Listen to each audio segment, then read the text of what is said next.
Hey guys, what is up? How is it going? In this video, I'm going to be sharing 5 things that you should not be doing when you're building up your Amazon business. 5 mistakes which I did and which you must be avoiding. So keep watching. Alright guys, if you have been on this channel, thank you so much for coming back and watching this video, because it's been a long time since I've posted any video on this channel.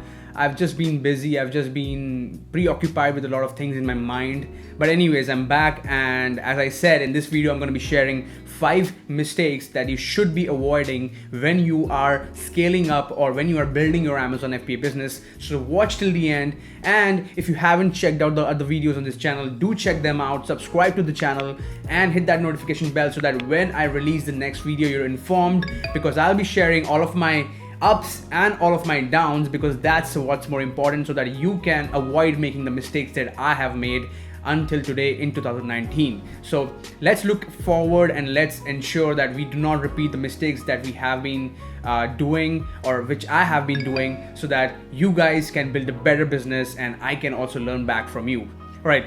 The first mistake that you must not do when you're building your Amazon FBA business is that you should not stick to one hot selling product. What does that mean? All right. So let's say you found a product, you started selling it, and it started selling like crazy, like hotcakes in the market, and you were making good revenue, you were making good margins, you were making good profit, you were moving a lot of inventory. But the mistake that I did and that you must not do yourself is that don't stick to that product for a long time. Once you have a successful product which is selling well and is giving you good returns, what you should do next is just focus on launching more products. That's because Amazon is crazy. Amazon has no rules. Amazon makes its own rules on a daily basis. So you don't want your product to go down and your business to go down in one day. That really happens. That has happened a couple of times with me with that product.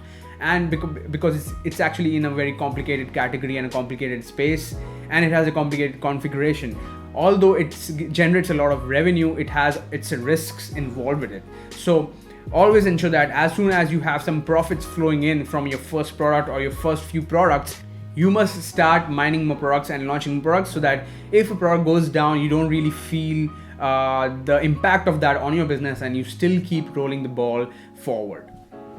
The second mistake, which is actually in coherence with the first mistake, is that you must scale horizontally. You must scale horizontally. What does that mean? Well, it basically means that if you have a product under a brand, you must start adding more products in that particular niche. So for example, let's say you were selling something in the kitchen segment. So, all right, and you launched a first product which was selling pretty well. Let's say you launched a garlic press for arthritic patients. All right, or garlic press for arthritic hands. Now you must figure out what other problems are there in that particular niche. What products can also solve those problems? Can you also launch products in the kitchen category? So that's what I mean by scaling horizontally. You must scale horizontally as soon as you can, once you have the ball rolling, once you have the profits coming in. The third mistake that you must not do is scale vertically. What does that mean? Well, it basically means that you must also launch different brands, which basically means you must launch products in different niches and not just stick to one niche. Don't overdo it, of course. Go to a maximum of 3 categories or 3 niches, because again, the markets tend to move up and down. There are seasonalities, there are other trends that affect your sales. So you don't want to be letting your business go down just because one of the category or one of the niches has stopped getting that demand, right?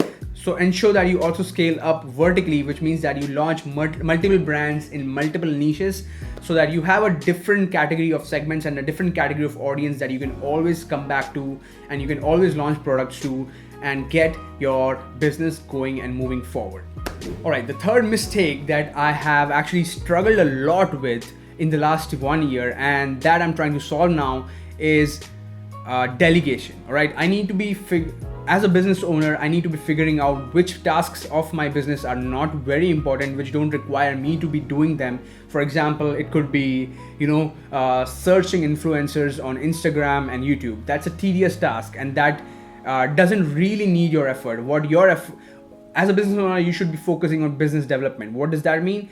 You should be focusing on figuring out which products to launch next, all right?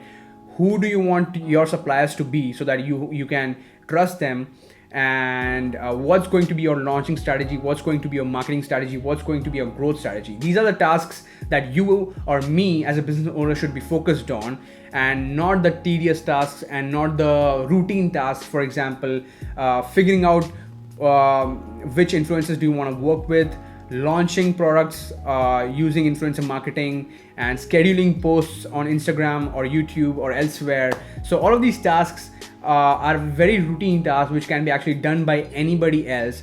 It could be even designing your posts for social media. That's a very routine task that you need to be doing consistently and on a daily basis, but it doesn't require your expertise to grow the business, right? It requires a routine task which requires a set of skills which you can really outsource. So that's another mistake that I did in 2019, and I won't be doing it forward. I'm actually trying to figure out what tasks do not require me to be involved in them on a daily basis, and I'm going to be finding resources who can actually do it for me on a regular manner. The fifth mistake that I did in the last year was that I actually hired a lawyer for one of the issues that I had with one of my products on Amazon. All right, then I completely let it be in his hands and his domain to basically talk to Amazon and get the issue resolved. But it's been it's been about 4 months now, but that person has not been able to add a lot of value because I wasn't involved in that particular conversation.